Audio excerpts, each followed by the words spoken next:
Pode não ser um sermão que você queria ouvir, mas é um alimento para hoje.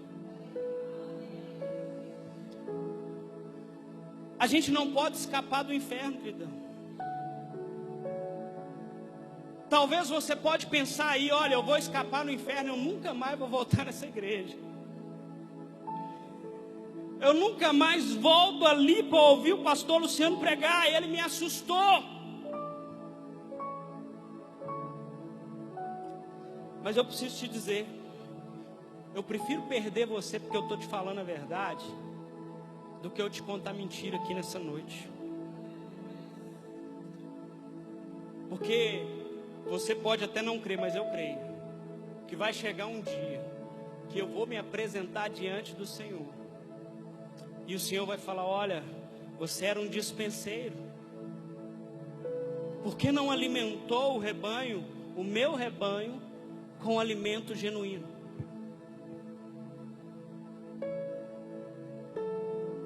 Alguns lugares só prega que as coisas vão dar certo. Gente, eu creio, a gente tem que crer mesmo que as coisas vão dar certo. Não quero ser negativo, não é isso. Mas a gente precisa olhar para o Evangelho num todo. Não pode ser só uma parte do Evangelho. Se você olhar para os pregadores reformadores, para a galera antiga, a maioria deles, os sermões era falando sobre inferno, sobre salvação.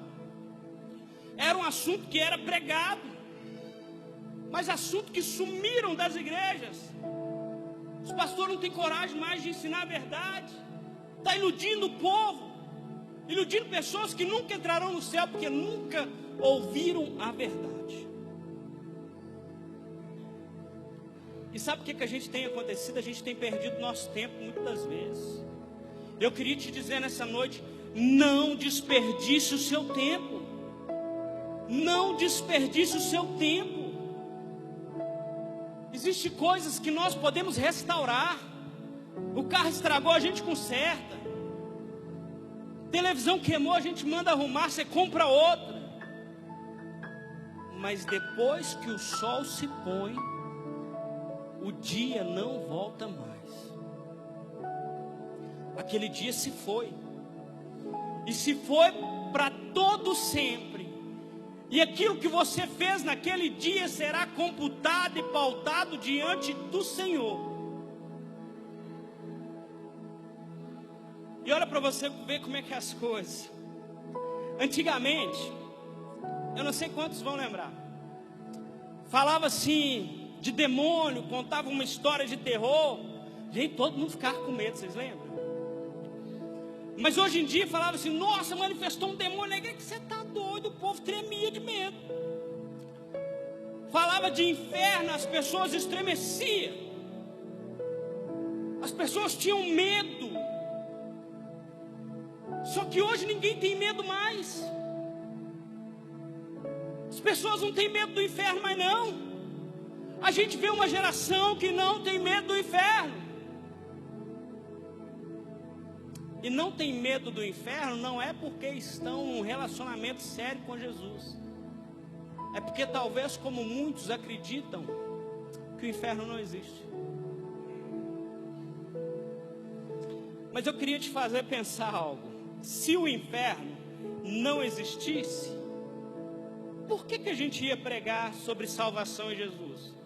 Se só existe um caminho. Se no final vai dar tudo no mesmo lugar, a gente não precisava. A mensagem, a palavra de Deus era em vão.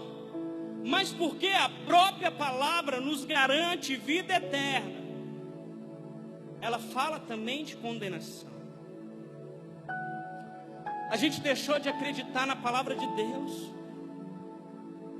E aí, talvez para sua surpresa nessa noite, você sabe quem foi a pessoa que mais falou de inferno na Bíblia?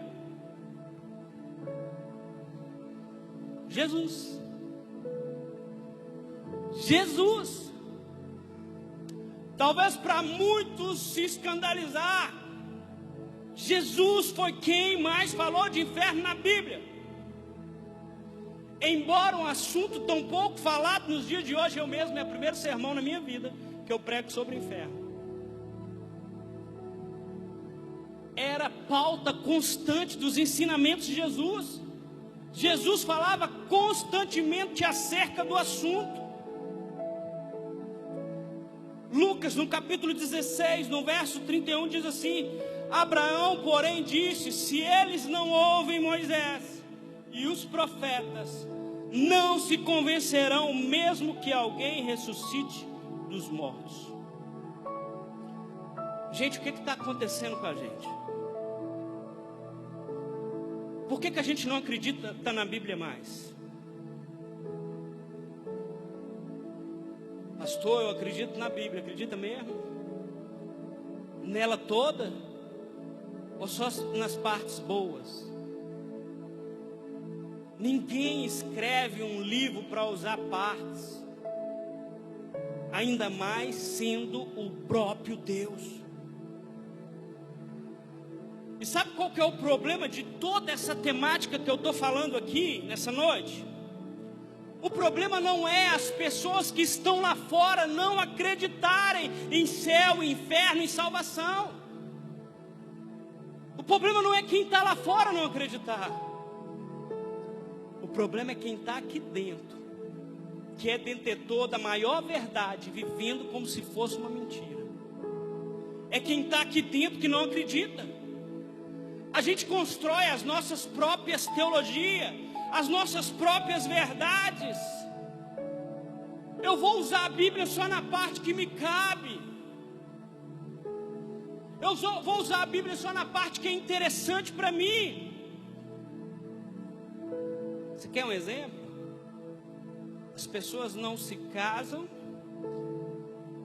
e vivem tendo relação sexual. Jesus chama isso de pecado.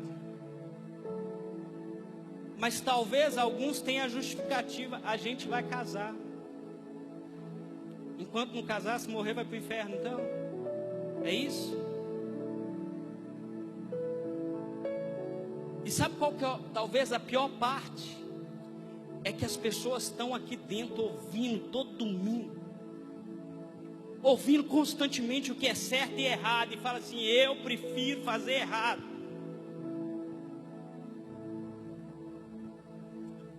Isso é o que machuca, isso é o que dói. Nós negociamos a palavra que Deus estabeleceu como lei, como uma verdade, para que as nossas vontades pecaminosas sejam supridas. Quantas vezes você já decidiu fazer algo que era errado, mesmo sabendo que Jesus não aprovaria? Quantas vezes você decidiu fazer algo que era pecado, não é que é errado, não é que é pecado? Porque escrever Xuxa com CH é errado, mas não é pecado. Tem coisa que é errado e tem coisa que é pecado. A gente precisa dar nome para o pecado. A gente precisa dar nome para as coisas que muitas das vezes a gente está fazendo. Só que nós comparamos a lei de Deus com a lei dos homens. O nosso país, a nossa cultura compara a lei de Deus, a lei do soberano, como se fosse a lei do homem. A gente acha que da mesma forma que o cara foi condenado 3 vezes e saiu para disputar a candidatura no Brasil, que vai ser assim com a gente. Que Deus, a lei de Deus está no mesmo nível.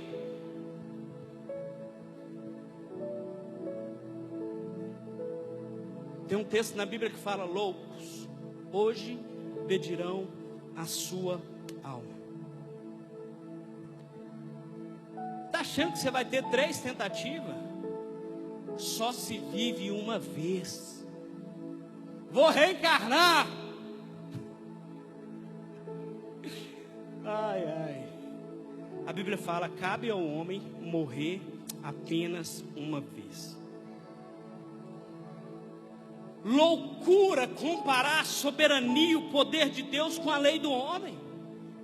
Foi ele que falou: olha, as leis suas são trapo de imundícia diante de quem Deus é. Mas culturalmente a gente sempre acha que a gente dá um jeitinho lá no final e a gente pula para o céu.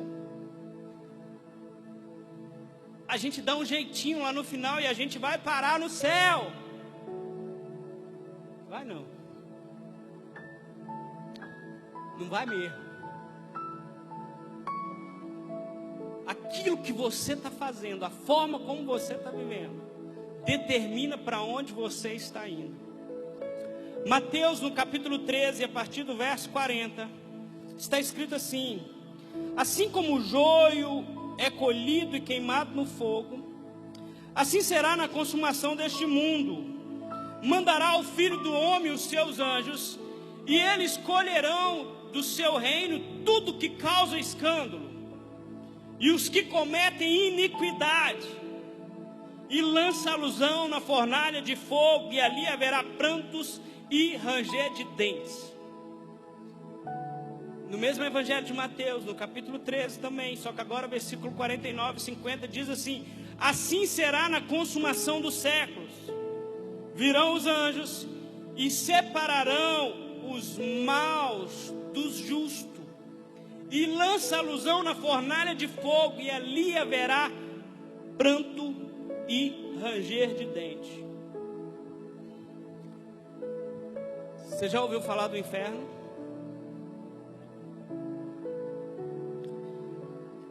Queria te dizer que a nossa proposta dessa noite é simplesmente te trazer conhecimento. Por mais que, embora talvez permeie um ar de temor, mas isso é produzido pelo efeito da palavra, daquilo que o Espírito Santo está ministrando no vosso coração. E nós precisamos de fato ter temor de Deus. Temor não é ter medo de Deus. Temor é saber que um Deus de amor, Ele também é um Deus de justiça. Oséias diz: o meu povo perece porque me falta conhecimento. Mas hoje, de uma forma ou de outra, o conhecimento está alcançando. E o justo, pelo seu conhecimento, se libertará. Gente, não tem como estudar a palavra de Deus, não tem como estudar a temática da salvação, sem também falar de condenação eterna. Hoje nós aplicamos uma prova no seminário que se encerrou, e nós falamos dos atributos de Deus. Já ensinei isso aqui, e vou explicar novamente para que você entenda. Eu quero te ensinar. Os atributos de Deus são características que Deus tem. Deus é amor, Deus é justiça. Só que nós criamos para nós um Deus de amor. Só que se Deus é perfeito e soberano, o qual Ele é, Ele precisa ser amoroso o suficiente que não comprometa também o seu atributo de justiça. Ele não pode ser mais amoroso do que justo, não pode ser mais justiça do que amor. Pastor, eu ouvi um pastor falando que não vai ter inferno, que no final vai ser, todo mundo vai para o mesmo lugar. Se Deus é justo, o quanto é amoroso, Ele vai colocar alguém que viveu uma vida piedosa, alguém que andou nos caminhos, alguém que foi obediente, no mesmo local que alguém que não viveu a vida, que não proclamou o nome de Cristo, que não reconheceu Jesus no mesmo lugar. São locais diferentes, porque Deus é justiça. A palavra do Senhor diz: justiça e juízo são a base do trono de Deus. Justiça e juízo. E o juízo é a aplicação da justiça.